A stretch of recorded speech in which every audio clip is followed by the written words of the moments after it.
La drogadicción es una enfermedad que siempre comienza de manera imperceptible. Es como una infección. Puede afectar absolutamente a cualquiera, sin importar cuántos años tengas, cuál sea tu estatus social, no importa si eres pobre o rico. En Rusia, la drogadicción es una de las principales desgracias. Miles de jóvenes se vuelven dependientes. Y por esto sufren y se destruye no solo su vida, sino también la vida de quienes los rodean, así como la sociedad en nuestro país en general. ¿Puedo quitarle al niño? Por favor, no grabes y déjanos ir con el niño. Vamos, ¿quieres ver?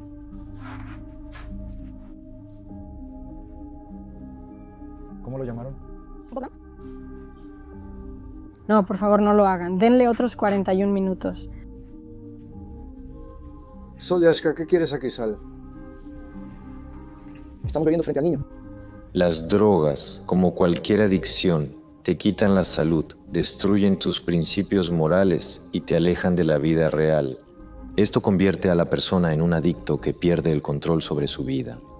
En los últimos años, una droga sintética llamada mefedrona se ha vuelto especialmente popular. Es especialmente demandada entre los jóvenes de nuestro país.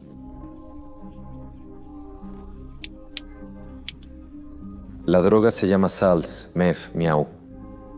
Y esto no es solo una moda, realmente es una amenaza seria para la generación actual. Las personas que se vuelven adictas a la mefedrona pierden no solo la salud física, sino también el control sobre la realidad.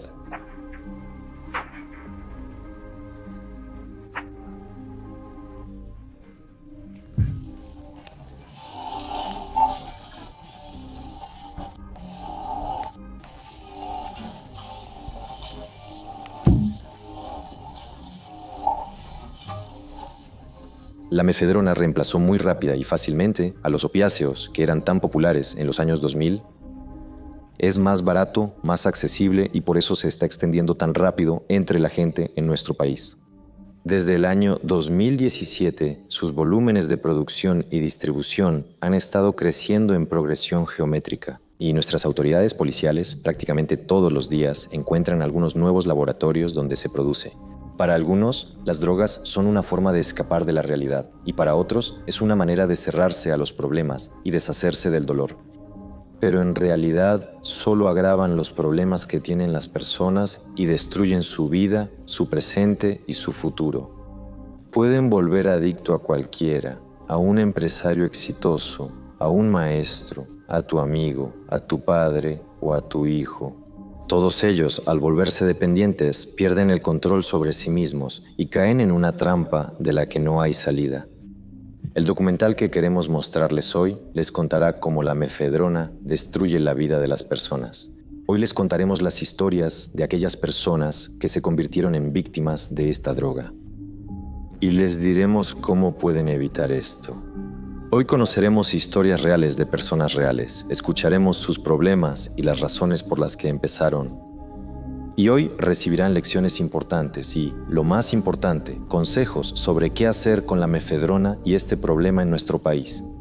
Les mostraremos la historia de aquellas personas que se volvieron dependientes y les contaremos cómo se puede evitar esta adicción. Hoy escucharemos historias de vidas y problemas de personas reales. Y tal vez hoy obtengamos información importante sobre cómo detener este problema y la propagación de esta droga en nuestro país. Esta película trata sobre aquellos que han perdido años de su vida y sobre quienes aún intentan salir de esta adicción. Las drogas no son una tragedia personal. Las drogas son un enorme problema de toda la sociedad moderna. Pero tal vez aquí, hoy, nosotros juntos podamos hacer algo bueno, algo útil para la sociedad, para detener esta plaga.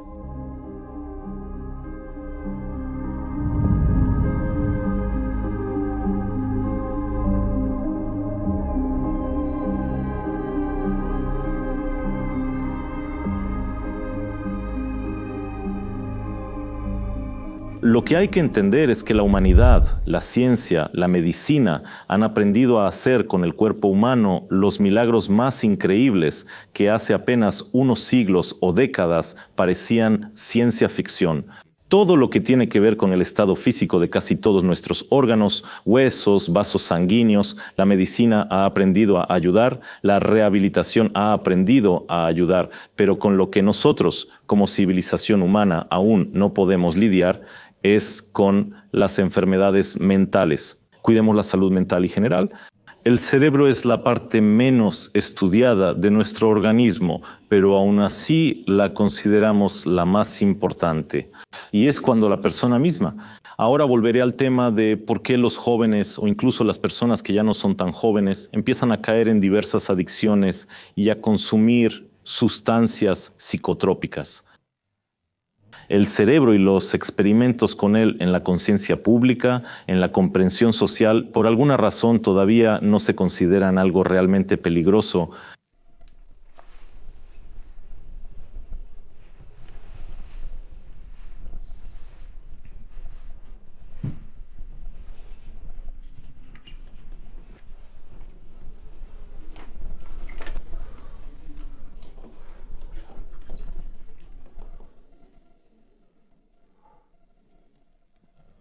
Me parece que muchas personas piensan así y las investigaciones de los sociólogos lo confirman.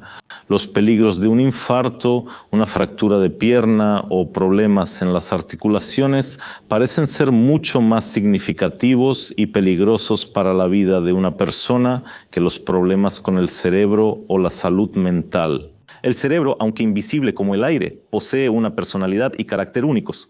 Pero de nuevo, como personas educadas, debemos saber que los científicos ya han descubierto completamente las leyes del funcionamiento del cerebro. Cómo interactúan las partes, las conexiones sinápticas, las velocidades neuronales y así sucesivamente. La personalidad, el carácter y el estado de ánimo dependen del estado de tu cerebro. Por eso, los experimentos con el cerebro son lo más importante. ¿Comprendes? Son los más riesgosos. De hecho, son mucho más peligrosos desde el punto de vista del riesgo que esquiar, hacer snowboard, andar en motocicleta sin protección y así sucesivamente. ¿No es tan aterradora como una fractura? Y cuando a las personas les falta atención, respeto y, en general, buenas emociones, no se generan oxitocinas, dopaminas y otros, lo que se llama hormonas de la felicidad. Parece que recurrir a un método sencillo, bueno, el más simple, como comer algo dulce o tomar alcohol temporalmente o drogas, esas u otras formas, todo lo que es más accesible, todo lo que parece más de moda, todo lo que parece expandir la conciencia, influye en el cerebro, pero por supuesto influye en él no sin consecuencias.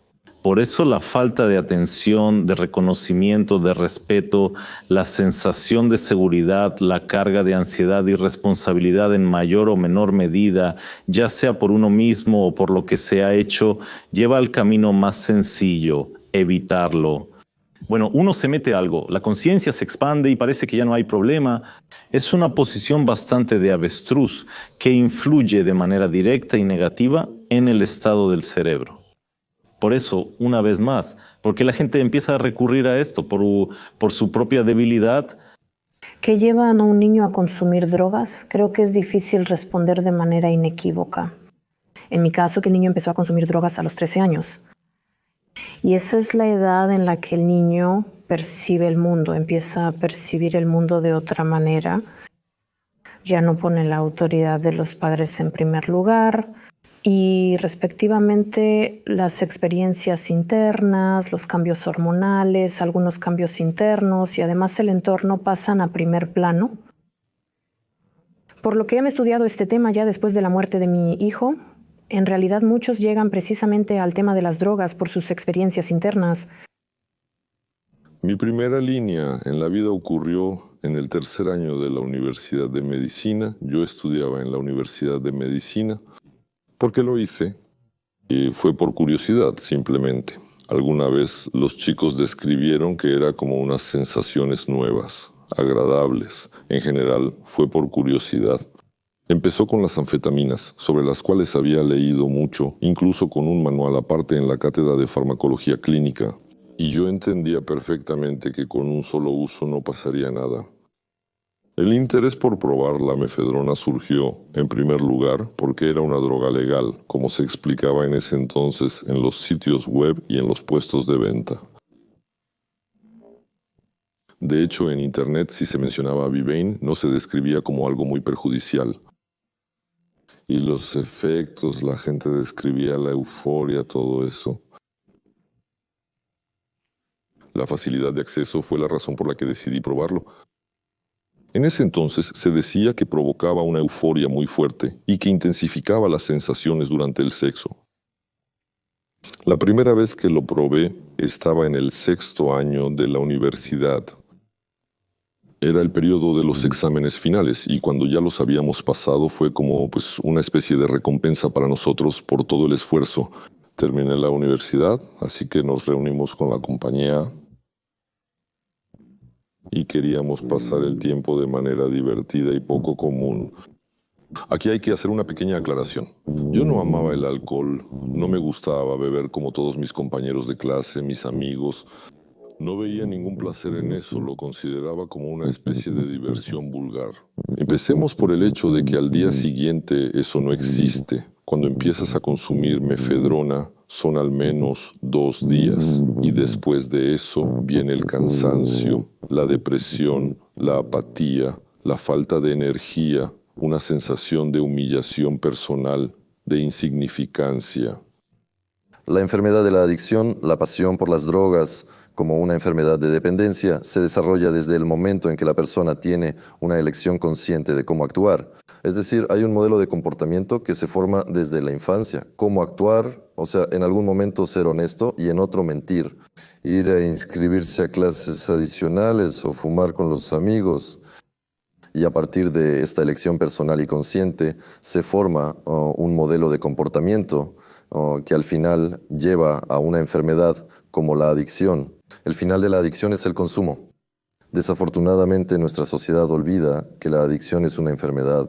No es un mal hábito, no es una debilidad de carácter, es precisamente una enfermedad y no pasa sin dejar huella. Y la sociedad... No puedo hablar en general sobre la posición del Estado respecto a esta enfermedad. Puedo hablar, por ejemplo, sobre la actitud hacia los niños menores de edad.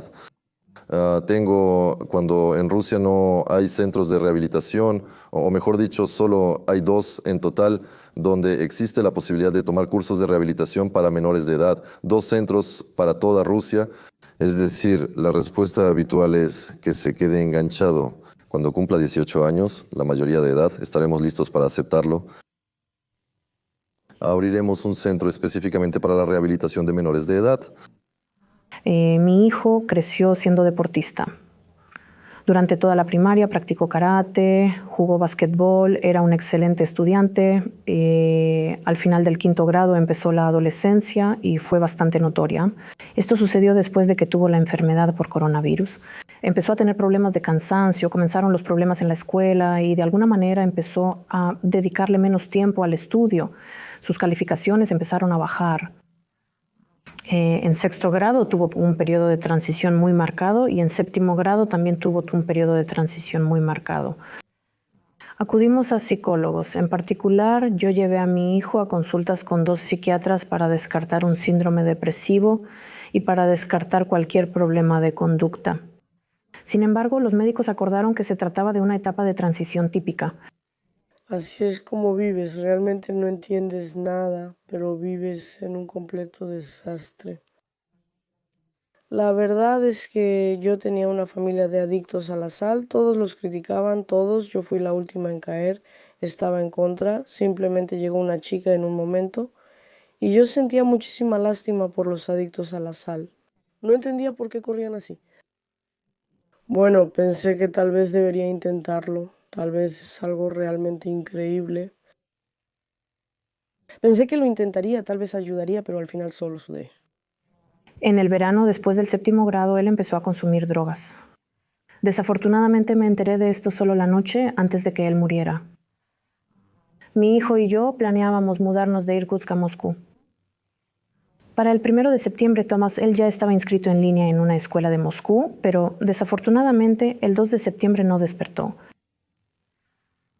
En la noche del 2 de septiembre escuché que él respiraba de una manera extraña en su habitación. Entré a su dormitorio y parecía que le faltaba el aire. Toqué su hombro y le pregunté, Andrei, ¿qué pasa? Sobresaltado, respondió, mamá, ¿todo está bien? Volteé la cabeza y vi que en la mesa había una bolsita con polvo y una línea formada. Le digo, Andrei, ¿qué es esto? ¿Qué pasó? Él dice, mamá, todo está bien, vamos a la sala, ahí hablamos. Hablamos con él por 40 minutos, dijo, me dio mucha vergüenza contigo que comencé a consumir drogas. Y hablamos con él como 40 minutos. Él dijo que esto empezó más o menos a principios de julio. ¿Cómo se supo después? Esto empezó a finales de junio. Y a principios de junio del año 22, él llegó corriendo a casa, había terminado con su novia. Andrei lloraba y temblaba. Le pregunté qué había ocurrido. Él dijo, mamá, ella olió meth, ella sabe cómo me siento al respecto. Él estaba temblando y realmente se notaba que para él eso era inaceptable. Nunca en mi vida pensé que en 3 meses estaría enterrando a mi hijo precisamente por esta razón. Y él siempre fue maduro para su edad. A finales de julio, un mes antes de su fallecimiento, mantuvimos una interesante plática. Le preguntó a su mamá por qué hacía tanto por él. Le dije a mi hijo que quizás me entendería cuando tuviera los suyos. Él respondió que eso no estaba bien. Llegamos y nos vamos de este mundo en soledad. Ante todo, debes hacer todo por ti misma. Aprende a amarte y vivir para ti. Y después, si te queda algo, hazlo por mí. Cuando cumpla 18, creceré, me iré a vivir mi vida y en la tuya quedarán espacios vacíos. Lamentablemente, él no alcanzó a crecer y poco más de un mes después se fue. Entendí cuánta razón tenía. Así fue, el 2 de septiembre. Él no despertó en la mañana. Y cuando esa noche hablamos nuestras últimas palabras, le dije, ven a dormir a mi cuarto, porque él estaba absolutamente bien. Tuvimos una conversación normal. Jamás imaginé que esto terminaría en una fatalidad, pues nunca había tenido contacto con las drogas en mi vida. Él se acostó, tomó mi mano, la apretó contra su pecho y me dijo, mamá, perdóname por haberte asustado tanto. Te quiero muchísimo, y se durmió. Y en la mañana lo encontré ya muerto en la cama. El forense dijo que no había ni una sola inyección en el cuerpo, es decir, el consumo fue específicamente de polvo, inhaló el polvo, envenenamiento combinado por efedrina y heroína. Él me dijo en la noche cuando le pregunté qué había ahí, porque había una bolsita vacía y una bolsita completamente llena, completamente llena. Él le dijo a su madre que le habían regalado metanfetamina y heroína. Al final, según los resultados de la pericia en el comité de investigación, ahí no era esca, ahí era heroína. Y respectivamente, él consumió mefedrona y según la cantidad que se usó en el segundo paquetito, ahí había una línea de heroína. Mi hijo soñaba con estudiar para ser diseñador. Le encantaba vestirse de manera poco convencional. Él no aceptaba las cosas que se venden en tiendas de cadena comunes. Él conocía todas las tiendas alrededor, como las llaman ahora. Él conocía todas las tiendas de segunda mano de la zona. Los sábados, cuando llegaba nueva mercancía, se levantaba y decía, mamá, ya me voy a pelear con las señoras por la ropa. Él siempre trataba de elegir atuendos de una manera poco convencional y le gustaba. Realmente quería desarrollarse en el ámbito del estilo de la ropa. También pensaba en ingresar a la Facultad de Filología en San Petersburgo. Después de que terminé la universidad, el internado y la residencia, me mudé a otra ciudad para trabajar y comencé allí mi práctica privada de cirugía. Y en mi cabeza no había ni alcohol ni drogas. El deporte era bastante activo, yo lo practicaba y lo promovía entre la gente. Ahora, por supuesto, no quiero culpar a nadie, ni ver que alguien tenga la culpa de esto. Pero simplemente ocurrió una situación en la vida cuando estuve bajo una presión emocional prolongada. Él estaba bajo ella, no veía una salida. Y justo en ese momento aparecieron estos sitios donde se podía comprar a través de escondites. Me dio curiosidad, decidí probarlo. Resultó ser bastante sencillo, fácil. De alguna forma dejé de pasar los fines de semana a solas con él, solo en compañía, fiestas y clubes. No tengo una historia como la de muchos a quienes he escuchado. Simplemente pasaba tiempo en casa con él. Hubo una etapa de ligereza, de alegría, de euforia. Hace poco, gracias a Dios, logré limpiar. Si no, nos habríamos topado con un verdadero apocalipsis. Maldita sea, rompí el bidón y lo tiré en la bañera. ¿Cómo? No hay cerebro, no hay cerebro. Hop, y otra vez. No, ¿cuántos años tienes? 34.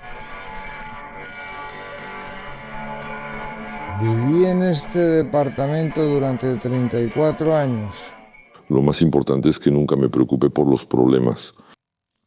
Es como si hubiera sacado alguna forma de mí mismo. Trabajo 5 días, me desarrollo activamente y 2 días puedo permitirme descansar. Y esto no era regular, era como una vez al mes, luego 2 veces al mes. Y así fue durante tal vez 2 o 3 años. Luego vino un periodo difícil, tanto en mi carrera como en las relaciones familiares. Empecé a recurrir a esta situación con más frecuencia, por más tiempo. Esto ya interfería con los días laborales. Tenía que inventar algunas excusas, inventar algo de alguna manera. ¿Por qué no estoy aquí? En ese momento entendí que no es que tenga una adicción, sino que no tengo frenos, no sé cómo controlarme y de hecho soy irresponsable con lo que hago. Fue entonces cuando por primera vez en la ciudad acudí a un narcólogo, quien me dijo que tenía un problema, que necesitaba ayuda y que no sabía cómo salir de esto. Pero al mismo tiempo, al hablar con él, entendí claramente que estaba siendo deshonesto al respecto. Minimicé mucho la importancia de este problema. Le conté historias como si simplemente estuviera jugando, que solo decidí pedir un consejo. Él me escribió entonces un complejo de medicamentos. Y entonces mi estado era horrible. Yo andaba, simplemente tenía la cabeza como de algodón. No recordaba nada, no razonaba. Podía sentarme, mirar a un solo punto y no hacer nada. Pensé que no me gustaba ese tratamiento. Empecé a investigar en general qué métodos de tratamiento existen. Todo eso siempre se describe en los centros de rehabilitación y nada más. Creía que eso no me afectaba, que todo estaba bien y que tenía el control. Si hay algunas consecuencias para la salud, yo como doctor sé cómo minimizarlas, hacer una desintoxicación, restaurar el equilibrio de electrolitos, mantener el hígado. En general, mis conocimientos en ese instante creía que me ayudaban, pero realmente me perjudicaron, porque yo podía consumir mefedrona más seguido, pero al mismo tiempo yo no sentía sus efectos negativos como la resaca, la depresión o algún problema de salud. De alguna manera, eso me convenció psicológicamente de que la mefedrona me funcionaba. Así entendí que era un problema serio. Tuve una pelea con mi esposa. Yo amaba y sigo amando a esa persona hasta el día de hoy, a pesar de que nos separamos. Así que decidí, como todos los hombres cuando se van de casa, que podía salir a divertirme. Esta vez compré una cantidad mayor de lo que normalmente compraba. Y pensé, ¿por qué siempre lo uso por vía nasal? Todo el tiempo se suena la nariz, hay enrojecimiento en la cara, los ojos lagrimean, esto siempre se nota. ¿Por qué no probarlo por vía intravenosa? De hecho, fue después de esta inyección que me di cuenta de que tenía un problema serio, porque después de esa vez, durante 3 años, ya no pude detenerme. Lo máximo que podía hacer era tomar un descanso para arreglar algo del trabajo, pero eso ya es, si no me equivoco, 3 años. Eso simplemente era un maratón tras otro, y además se iban acortando. Yo aguantaba ahí 2 meses y luego ya me iba a los maratones. Después eran de 5, de 6 días, luego de 1 mes y después los descansos eran máximo de 2 días. Yo no sentí el efecto de la mefedrona en mí mismo, pero sí puedo describir las consecuencias de la mefedrona. En mi proceso revolucionario hay personas, sí, existen nombres y conceptos generalmente aceptados como drogas pesadas, a las que podemos atribuir drogas con nombres aterradores como metadona y heroína. Pero las consecuencias y el daño por el consumo de nuevas drogas sintéticas en el grupo objetivo, incluyendo la mefedrona, son mucho más graves. Y otro punto interesante es que, por ejemplo, un adicto con una dependencia opioide claramente pronunciada y cuya droga de elección es la heroína o la metadona, con el uso repetido de la subgrupo de sales, él o bien incluye esta droga en su consumo habitual o bien cambia completamente a ella. Los adictos a los opioides son escasos como dinosaurios, una rareza. Puedo contar desde el 96 ya casi.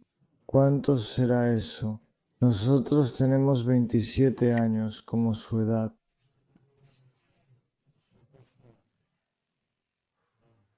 Es una pesadilla, como si la pierna estuviera torcida, sin cartílago, solo la pierna con la articulación destruida.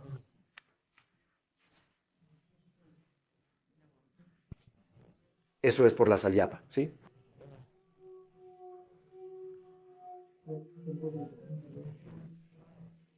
Consecuencias. Del consumo de esta cosa.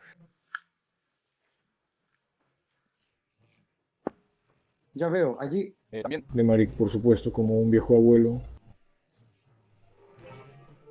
Eso es normal, él todavía se recuperó.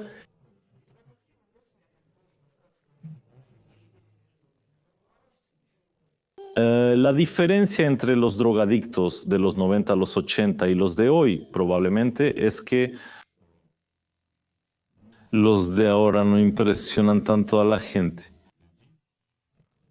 Principalmente porque la sociedad, debido al exceso de información y a la facilidad de acceso a la información sobre ellos, porque en los 80 y 90 los drogadictos eran, gracias a Dios, una rareza, son claramente elementos antisociales y así sucesivamente. Hoy pasamos por un periodo de tiempo en el que durante cierto tiempo se pensaba que si estabas en un ambiente bohemio o creativo, sin drogas, no podrías crear una obra maestra. O sea, eso también se intentaba meter en la cabeza y en la conciencia pública, ¿verdad? Hoy en día, gracias a Internet, se pueden encontrar muchas recetas para hacer algo por tu cuenta, algo de lo más barato posible, lo más destructivo para el organismo. Considero que todo está conectado. Sin embargo, estas situaciones probablemente también ocurrían en las décadas de los 80 y 90. Pero como vivimos en este periodo, es importante para nosotros pensar qué hacer ahora y qué no hacer ahora, para que este problema de la drogadicción no se convierta en un arma interna contra nuestra sociedad, porque podemos inventar algo, unirnos, defender nuestros intereses, apoyar a las familias numerosas. Pero si no se resuelve el problema de la drogadicción, todos estos esfuerzos se verán muy devaluados. Cuando hablamos de almacenamiento, aquí es importante entender que hay una gradación. Más precisamente, no solo hablamos de almacenamiento, hablamos de lo penal. Bueno, sobre la responsabilidad por el almacenamiento, existen gradaciones, una cantidad significativa, grande y especialmente grande. Una cantidad significativa es de 0,5 gramos, una cantidad grande es más de 2,5 gramos y una cantidad especialmente grande es más de 500 gramos. Aquí está la responsabilidad por el almacenamiento. Si te acusan de almacenar más de medio gramo, puedes recibir hasta 3 años como máximo. Si te acusan de almacenar una cantidad grande, eso es más de 2,5 gramos. Aquí ya puedes recibir una condena mucho mayor y si te acusan de almacenar más de 500 gramos, aquí puedes recibir hasta 15 años de prisión. Es decir, son condenas enormes. Para investigar un caso penal relacionado con sustancias narcóticas, es obligatorio realizar un peritaje químico con el fin de determinar la composición de la droga en cuestión. Posteriormente, los resultados de este peritaje químico se utilizan para probar la intención y, en consecuencia, otros elementos necesarios del delito, específicamente la composición concreta del delito. Desafortunadamente, hay casos en los que se acusa a una persona de almacenar sustancias narcóticas, aunque todo el caso ha sido fabricado. ¿Qué significa esto? Esto significa que te plantaron cierta cantidad de sustancias narcóticas, las cuales constituyen un delito, por ejemplo, como almacenamiento. Medio gramo es una cantidad pequeña, ¿no es así? En general, esto es un delito penal con una condena de hasta 3 años de prisión. ¿O a qué hacer en este caso? En este caso, primero hay que declararlo públicamente. Además, normalmente cuando se realizan acciones de investigación relacionadas con este tipo de actos, están presentes testigos y, en consecuencia, cada testigo debe decir que esto no es suyo. Primero se debe hacer esto. Segundo, es necesario registrar en el acta de incautación que esto no le pertenece. En ningún caso toquen lo que no es suyo con sus propias manos, porque en el futuro se podrá demostrar que esto no es suyo. Usando muestras de sus uñas se puede demostrar que nunca tocaron ese paquete y que no hay partículas de su cuerpo en ese, no sé, paquete. Otro recipiente en el que puede haber una sustancia narcótica. Además, también hay que entender que en el proceso de prueba se pueden utilizar cualquier tipo de pruebas. Si realmente alguna vez consumiste drogas, incluso si solo las probaste alguna vez, por ejemplo, entonces, por supuesto, eso puede afectar negativamente la percepción de tu personalidad en el futuro. Si nunca has consumido drogas, si eres un firme opositor, y en ningún lugar, nunca, nadie ha escuchado que tú siquiera pudieras pensar en eso, nunca estuviste en una compañía con personas que pudieran interesarse en eso, y si no hay otras pruebas en el marco del caso penal, excepto simplemente una bolsita que de alguna manera milagrosa apareció en tu espacio, entonces aquí las cuestiones de prueba solo son posibles si desde el principio informas conscientemente a todos los miembros del grupo de investigación, así como a otros posibles participantes que eso no es tuyo, que no sabes cómo llegó a ti. Presta atención para que tal vez no aparezca algo que no es tuyo en tu bolsillo o en tu coche. Puedes declararlo abiertamente, registrarlo en el acta y hacer que los testigos lo noten. En todos los actos de investigación es obligatorio involucrar a un abogado, un defensor profesional que se especialice en este tipo de casos y que, por supuesto, pueda ayudarte a demostrar tu inocencia si alguien intenta fabricar un caso en tu contra. Por cierto, hay casos positivos, conocemos casos famosos donde personas fueron acusadas de posesión de sustancias narcóticas y posteriormente todos los cargos fueron retirados. La severidad de la responsabilidad debe ir necesariamente de la mano con la inevitabilidad de la responsabilidad. Y creo que eso es todo por hoy. Todas las tecnologías digitales y demás tecnologías modernas ya permiten detectar rastros del consumo de ciertas sustancias en la sangre y en los tejidos durante muchos meses, incluso después de su consumo. Y cuando la gente entienda que inevitablemente llegará el momento en que ya no será posible ocultar que has consumido algo, eso puede ser la solución para reducir el consumo. Aunque nadie se dio cuenta cuando consumiste, los rastros permanecen, si hay un problema. Aquí están todas las tecnologías digitales para el desarrollo de la medicina y el almacenamiento de datos. El hecho es que cuando te lo encontraron, ahora solo se almacena. ¿Y a quién le importa que alguien dentro de 20 o 30 años descubra que en el año 24 te encontraron algo en el organismo? La conciencia de que incluso un pequeño contacto con las drogas puede después de cierto tiempo arruinarte la carrera, la reputación, la estabilidad financiera, las relaciones familiares y así sucesivamente. Creo que esa es la barrera más poderosa que puede existir. Bueno, por supuesto, la disponibilidad y la violación de la ley en el tráfico de drogas, eso por supuesto debe ser castigado. ¿Acaso un castigo más severo dificulta más las cosas? Pero alguien puede plantar algo a otra persona. ¿Para qué se necesitaría eso? Mientras no estemos protegidos de esto, nadie te va a plantar nada. Endurecer probablemente no es necesario, solo implementar exámenes médicos regulares. Obligatorio para que tu seguro, incluso si es estatal, se renueve. Si te encuentran algo en la sangre, tu seguro será más caro. Así debe haber una carga financiera. Creo que entonces cada individuo será más responsable al respecto. ¿Por qué la sal? ¿Por qué la sal se volvió tan popular? ¿Por qué el mito de la sal está tan difundido? Todo es muy sencillo. Se puede sintetizar prácticamente en cualquier cocina con medios improvisados, armando un laboratorio sencillo sobre la marcha. La materia prima es relativamente barata y proviene principalmente de China.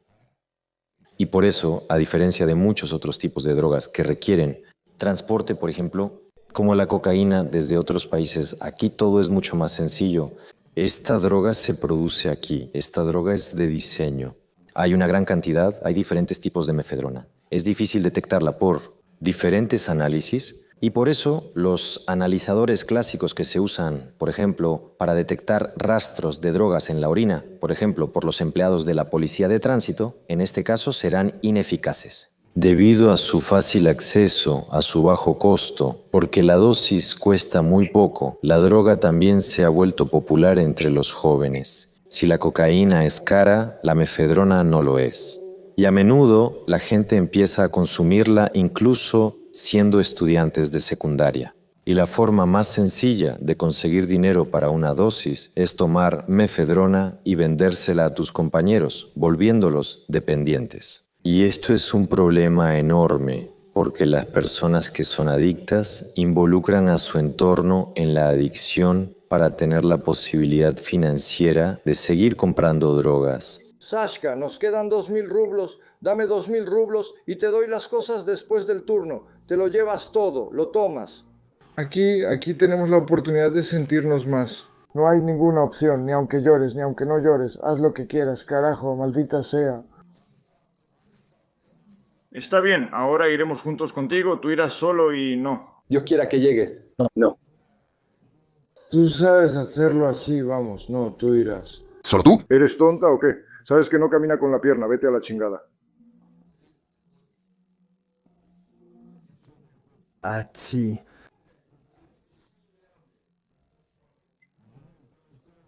Por supuesto.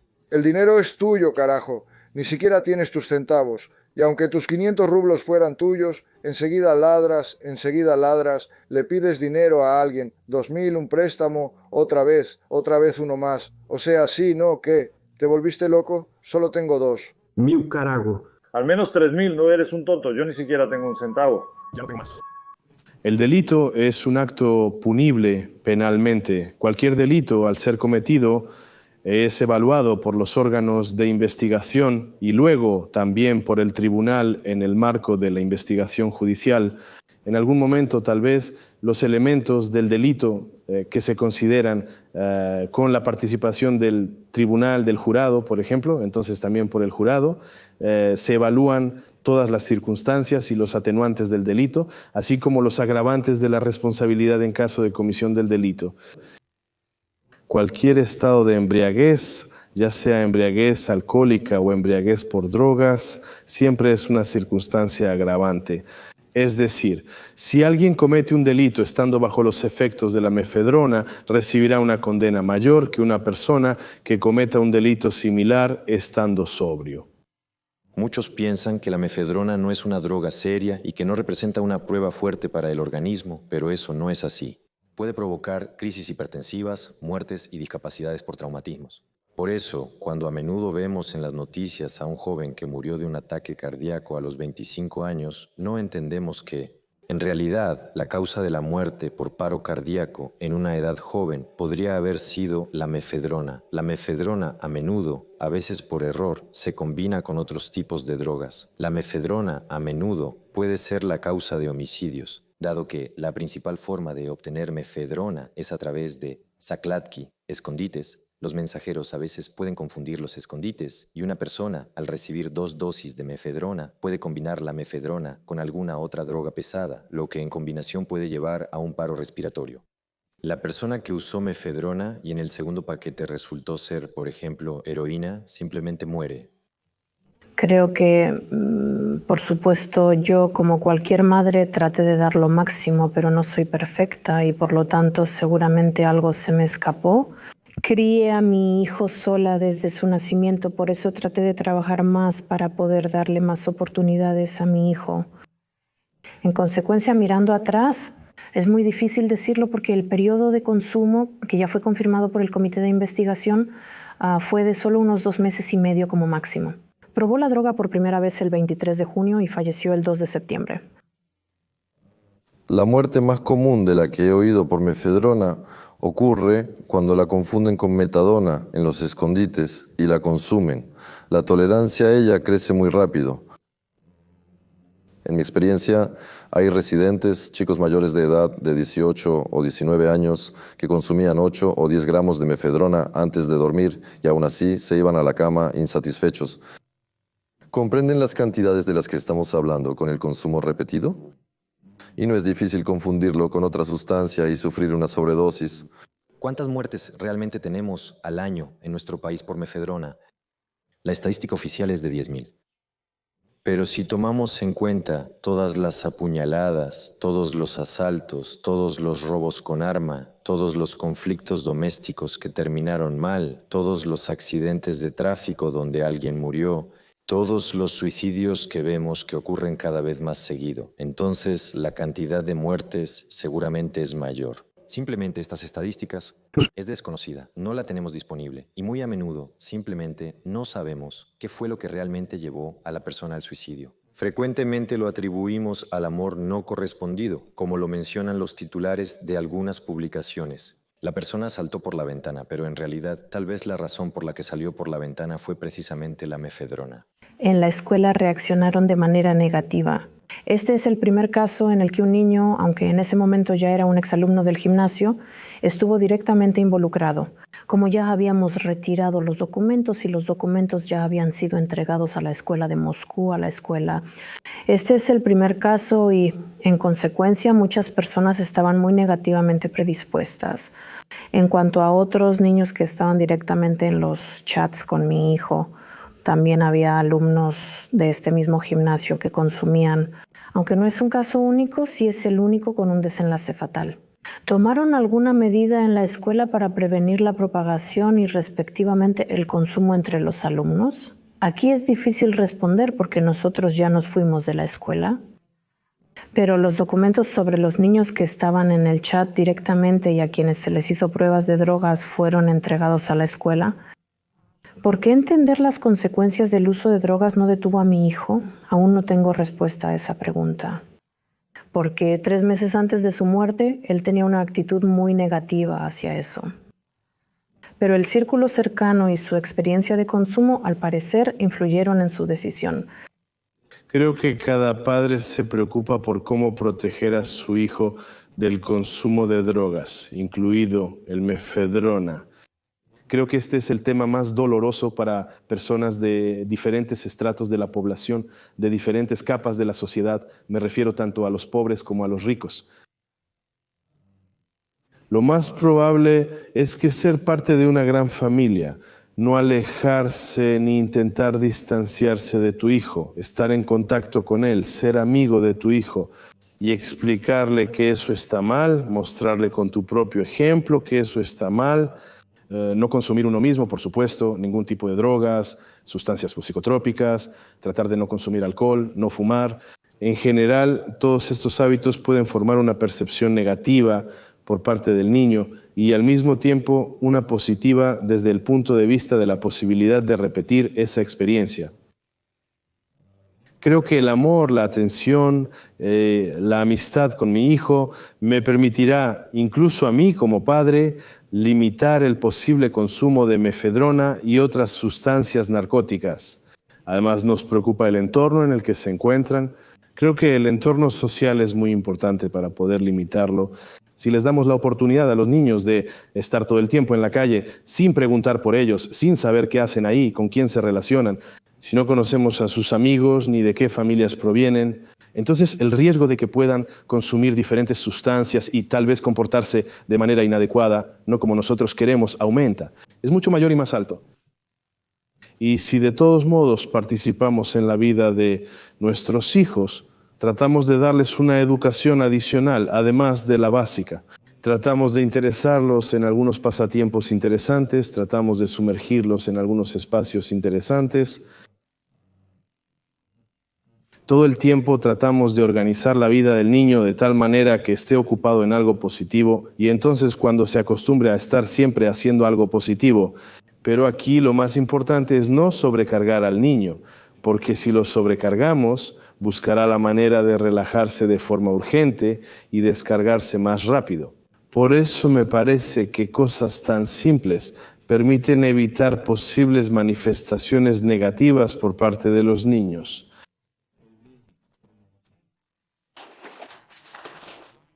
ve a dar un paseo, te animé un poco. Esto. Padrecito. Sacerdocio, sí. Pollo Directo sale este video. Oh, fuma, sí, lo mostrará después. Pero ahí se sienta y bueno, empieza a buscar como un caballero, a hurgar. ¿Y tú fumaste con él? Sí. ¿Y desde qué edad fumas con él? ¿Desde los 17 o 16? Desde los 16 años, él mismo te lo da. No, pero ¿te lo dio? No. Entonces, ¿cómo? Yo lo mandé a la chingada con esa mamada. ¿Y tú lo mandaste? Porque él estaba loco. No me grabes, no te estoy grabando ahora, quítalo, por favor, vete. Aquí, nadie me apoyó. Simplemente no tengo a nadie y ya. Siento que en este mundo, en resumen, estoy completamente sola.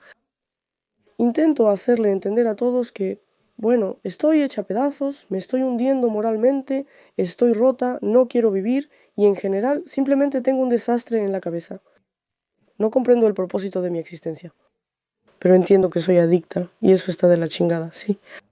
No puedo detenerme, tengo dificultades. Le digo a mi mamá, bueno, la cagué y te espera la cárcel. Y mi hermana igual que se vaya por su camino, ayudarme no lo hará. Por supuesto, si alguien cercano empieza a consumir, especialmente tus hijos, entonces claro que primero hay que culparse a uno mismo, pero también se puede culpar en segundo o tercer lugar a alguien más, a uno mismo y así sucesivamente. Primero hay que entender qué hacer y después ya ver quién tiene la culpa. Y lo más importante y comprensible que hay que hacer es acudir con especialistas y entender qué carencias está compensando tu ser querido con el consumo de estas sustancias prohibidas. Incluso si cae en el alcoholismo, que a veces ni siquiera parece un problema, o en las drogas, bueno, como que no consume drogas, pero el alcohol también destruye el organismo, destruye familias fuertes y al final la personalidad también se destruye, especialmente en la vejez. Por eso hay que entender qué carencias existen, qué le falta a la persona y ayudar a tu ser querido a llenar esas carencias. En la juventud es muy difícil de sobrellevar porque, en primer lugar, en la juventud no tienes un sistema de valores, no tienes experiencia de vida en la que te hayas enfrentado a diferentes dificultades que tuviste que resolver. No tienes experiencia de interacción, de construir comunicación con las personas. No tienes experiencia. Vemos sobre la profesión algo así como una competencia ecológica, donde con tus habilidades y conocimientos demuestras que eres el mejor ahí. No conoces tus cualidades, no sabes de lo que eres capaz y aún no has sentido esa fortaleza interior que tienes. Justamente esa fortaleza en algún momento puede ayudarte, recordarte que en realidad no eres así, eres de esta otra manera y darte la oportunidad de regresar ahí cuando eras joven. Estoy siendo buscado ahora. ¿Y por qué? ¿Corté a una persona? ¿Lo cortaste por qué?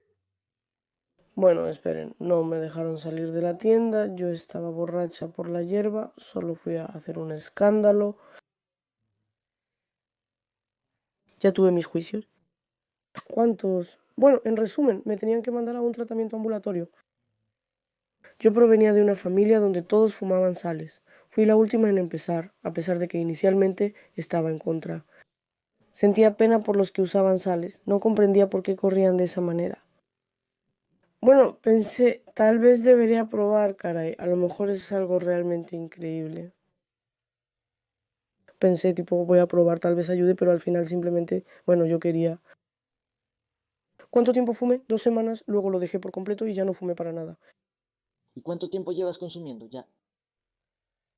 1 año lleno y así 2. ¿Y tus padres dónde están? Mi papá está internado en psiquiatría por su drogadicción y está muy mal. Mi mamá recién salió de allí. ¿De dónde salió de la cárcel? Porque estuvo presa. Por drogas. 2 veces. Sí, yo pues vivía con mi papá desde la infancia. Yo simplemente resolvía los derechos parentales. Bueno, pero simplemente me dejaron. Creo que ella me cambió por mucho tiempo. Simplemente así lo pienso.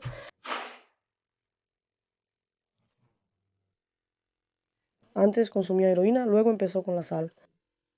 No quiero decir de inmediato para que nadie llore. Ojalá los chicos que caigan en esto puedan salir de ahí. pero en la adolescencia no. Esto es muy difícil porque esas impresiones que recibimos en la adolescencia serán tan intensas que la psique después se adaptará a algo diferente. Digamos que en la sociedad se considera más correcto. Siempre se sentirá aburrido, triste, apático y pensará que la vida es gris. Se preguntará para qué necesita una vida tan gris y volverá a lo mismo otra vez. Cuando ingresé al centro de rehabilitación y firmé el contrato, conté mi historia. Y el hecho de que yo vine solo, que yo mismo lo admití, que quería decir que me iba a tratar, esos fueron 3 meses de estar ahí, para explicar reorganizarse y cambiar la mentalidad. Si tú querías tratarte, pero de todos modos tus padres te internaron, esos son 6 meses. Pero si eres joven, te meten en el sistema de motivadores. Vienen por ti, te inyectan, te duermes y despiertas ahí. En el centro de rehabilitación eso es a partir de 1 año, porque los jóvenes no responden al tratamiento, como dicen, pero de hecho, quiero repetirlo una vez más, en realidad no hay tal tratamiento. No hay en absoluto comprensión de cómo tratar la adicción al Vicedrón. Los antidepresivos, benzodiazepinas, tranquilizantes, somníferos simplemente crean un estado en el que uno se siente como de algodón, desmotivado, inactivo, sin ambición. Pero al menos no molestas a la sociedad y tus seres queridos están tranquilos porque no consumes. Me preguntan frecuentemente si es posible internar a alguien por la fuerza en un centro de rehabilitación. La respuesta a esta pregunta es la siguiente. Sin una orden judicial no es posible internar a una persona a la fuerza en ningún lugar, y mucho menos en un centro de rehabilitación. Pero a veces hay casos en los que una persona es internada en una institución médica para tratamiento obligatorio con base en una orden judicial. Eso es posible. A veces sucede que si una persona viola el orden público, puede ser internada en una institución especializada donde pueden brindarle atención médica para que no infrinja los requisitos de la legislación vigente. En general, el principio es el siguiente. Tú tienes tus derechos y tus obligaciones. Cuando tus derechos violan los derechos de terceros, entonces ya debes actuar de otra manera y no puedes ejercer tus derechos de esa forma. En relación con esto puede haber consecuencias punitivas. Y si profundizamos en este tema, la respuesta a esta pregunta es la siguiente. No es posible internar directamente a una persona en rehabilitación, una persona violenta, pero posiblemente a otras instituciones, según una decisión judicial. Hay casos en los que a las personas que consumen drogas, es decir, que son adictas y tienen esta enfermedad, se les priva parcialmente de su capacidad legal, se les limita su capacidad legal en interés de los miembros de la familia de esa persona. ¿Suceden esos casos? Según mi experiencia trabajando con la adicción, no he visto una recuperación independiente ni que la enfermedad se detenga sola. Tal vez alguien lo haya logrado, pero yo no he conocido a nadie así. Sigo esperando ese caso único, pero no lo he visto. Cuando me preguntan sobre la duración de la rehabilitación, digo que no hay un tiempo fijo. Es individual. Hay un cierto volumen de tareas que es necesario cumplir para que consideremos que esta etapa de hospitalización está completada. Para que podamos responder a la pregunta de si es necesario hacer accesibles estos llamados centros de rehabilitación para personas con adicciones o si no es necesario publicitarlos. Recibiremos una enorme cantidad de odio, desprecio y maldiciones. En cualquier caso, una parte significativa de los expertos, como sabemos, la gente común entiende de todo, cómo jugar fútbol, cómo establecer relaciones con China y Taiwán. Nos enfocamos en la longevidad y el tratamiento de adicciones a las drogas. Entonces, la gente va a juzgar y también tendrán razón, porque de esa manera mostramos que se puede salir de esta situación y eso significa que no hay nada de qué temer. Por otro lado, si no hacemos esto, una parte significativa de las personas se quedará sin ayuda. Y nosotros, como un Estado social, como una sociedad orientada humanísticamente, probablemente tampoco estaremos muy en paz con nosotros mismos y con nuestra conciencia. Por eso creo que la posibilidad de someterse a procedimientos de rehabilitación es necesaria. Pero promocionar que no pasa nada, que puedes incluso consumir heroína y luego te van a curar y además gratis, eso tampoco está bien. Nadie va a decir con orgullo que dejó eso, porque quienes realmente han pasado y están pasando por ese camino, él sabe perfectamente que puede volver ahí en cualquier momento. Y por eso una persona con experiencia no dirá con orgullo que lo dejó. Y si él dice que lo está logrando y menciona 20 años, 15 años, eso significa que realmente está trabajando en sí mismo. Él entendió este mecanismo, él rastrea los desencadenantes del consumo mucho antes de que aparezcan. En mi propio ejemplo diré que yo podía aguantar. Yo decía, ya no lo haré, no lo necesito, no lo necesito, no lo necesito. Luego algún evento o algo así y tomas una copa de vino ahí. Una copa de vino, parece que no pasa nada y que así cambia tu conciencia y sin querer los eventos se encadenan, encontrándote nuevamente en la misma carrera. Por eso hay muchas personas que están en pureza, nosotros convivimos con ellas, compartimos experiencias. Quiero aportar algo propio en esto porque, bueno, observando a algunos de los rehabilitandos, veo que, por ejemplo, consume porque siempre le afecta mucho separarse de las mujeres, aunque eso se repite cíclicamente. Por ejemplo, aquí hay un rehabilitando, él consume, porque a él le gusta estar en un estado de autocompasión, absolutamente no quiere nada, absolutamente nada le interesa. Lo observé por un mes y soy responsable. Haremos que nos dé un análisis de lo ocurrido. Creo que ella tiene serios problemas con la testosterona, tanto internos como externos. Y lo que le expliques, él no lo va a entender. A nivel hormonal, hay una expresión que dice que no se puede ser feliz si eres hormonalmente infeliz. Y cuando le explican sobre la alegría, que esto será alegre, él no puede entenderlo porque no tiene las hormonas en el cuerpo que le den esa sensación. Cuando le explican que necesita construir relaciones con chicas y conocerlas y ser más valiente, era evidente que él no tenía esas hormonas. Yo también luché por esto mucho tiempo, insistiendo en hacer la prueba. Al final, pagué de mi bolsillo un análisis hormonal para satisfacer mi curiosidad científica. Y él tenía ese problema. Llegué a la conclusión de que cuando empiezas un tratamiento es absolutamente necesario revisar los análisis. No de bioquímica, sino de medicamentos, daño al hígado. Es necesario revisar las hormonas y el estado del organismo para iniciar la rehabilitación. Y no la comunicación con un psicólogo que por alguna razón cree que sabe que él te puede curar, y eso tampoco lo entiendo. No minimizo en absoluto los logros de mis colegas. Simplemente no puedo entender cómo un famoso profesor de psiquiatría, que ha escrito muchos libros, ha obtenido un título académico y ha dado conferencias en el extranjero. ¿Cómo puede él ayudarme a curar mi adicción al mefedrona si simplemente no sabe qué es eso? No hay literatura donde esto esté descrito, y él la trata exactamente igual que trataban el alcoholismo en la Unión Soviética. Yo pienso que la lucha contra la drogadicción como tal es una tarea del Estado. Existen numerosas normas legales que establecen cómo debe llevarse a cabo la lucha. La cuestión de la implementación real en la práctica de cómo se lleva a cabo genera grandes preocupaciones. El asunto es que estoy de acuerdo en que en los periodos anteriores de nuestra vida se le prestó mucha más atención a este problema, donde cada día podíamos decir que esto está mal, que no se debe hacer así, que esto lleva algunas consecuencias negativas. Hoy el enfoque ha cambiado un poco, pero no porque hayan dejado de luchar contra esto, sino que más bien quieren combatirlo con otros métodos y están llevando a cabo esta lucha de otras maneras. Estoy de acuerdo en que es necesario aprovechar la oportunidad para demostrar que esto está mal, contar que esto está mal, explicarles a los niños desde la edad más temprana que cualquier droga es mala. Y esto siempre terminará en la cárcel, siempre terminará con una privación real de la libertad, siempre terminará con una vida arruinada.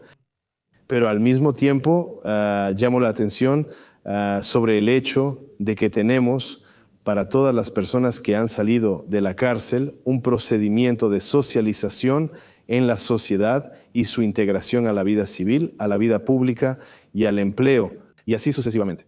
Y en el futuro, todas las demás medidas necesarias que se llevan a cabo con las personas que salen en libertad. En general, estoy completamente de acuerdo con la posición que transmiten mis colegas. Lo que es necesario mostrar, no hay que prohibir luchar contra la drogadicción, sino que hay que luchar contra ella, hay que mostrarlo, demostrando que es malo y a qué consecuencias lleva. Y sobre nuestras estrellas quería decir que actores, directores, cantantes, showmen, ellos por supuesto no están en la posición más envidiable desde el punto de vista de todos estos momentos hoy en día.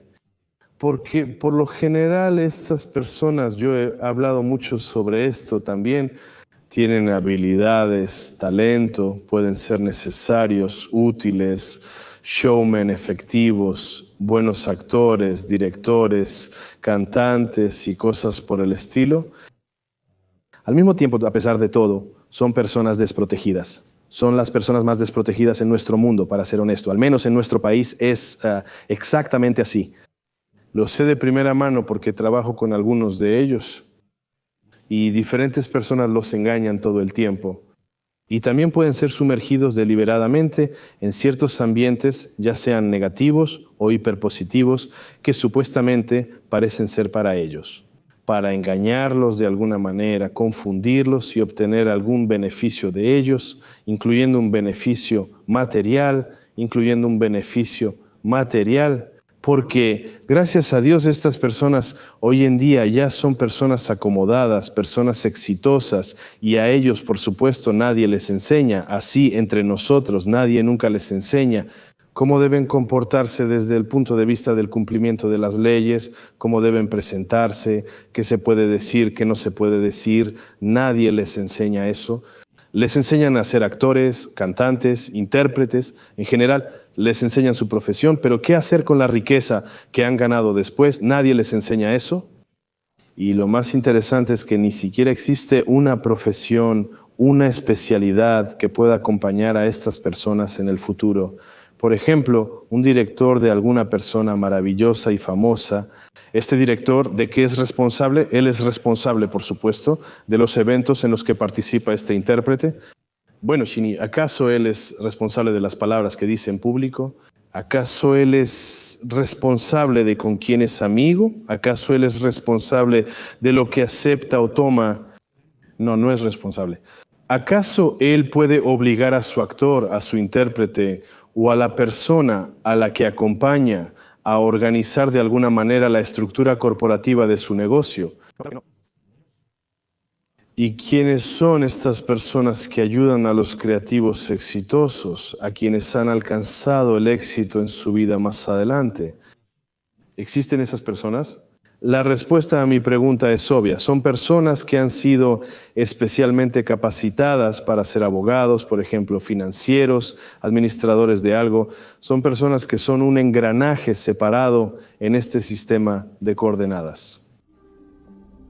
Y creo que lo más importante en este caso, esto es precisamente dar información sobre cómo uno debe comportarse, incluyendo también a nuestras estrellas. Antes de decir algo en pantalla, consulte con su abogado. Antes de consumir algo en algún lugar o ir a alguna fiesta, es necesario consultar con su abogado. En general, probablemente cada persona exitosa debería tener su propio abogado, por más parcial que esto suene de mi parte. La drogadicción es un problema global que no ha pasado por alto a ningún país. Podemos luchar todo lo que queramos contra quienes venden, podemos luchar todo lo que queramos contra quienes las producen. Pero la clave en la lucha contra la mefedrona y otras drogas es reducir la demanda de ellas. Esto solo se puede lograr con una buena educación de nuestros hijos y con los valores correctos en la mente, tanto de nosotros como de quienes nos rodean. Por eso, la lucha contra las drogas comienza con cada uno de nosotros. Y el primer paso en esa dirección es un estilo de vida saludable,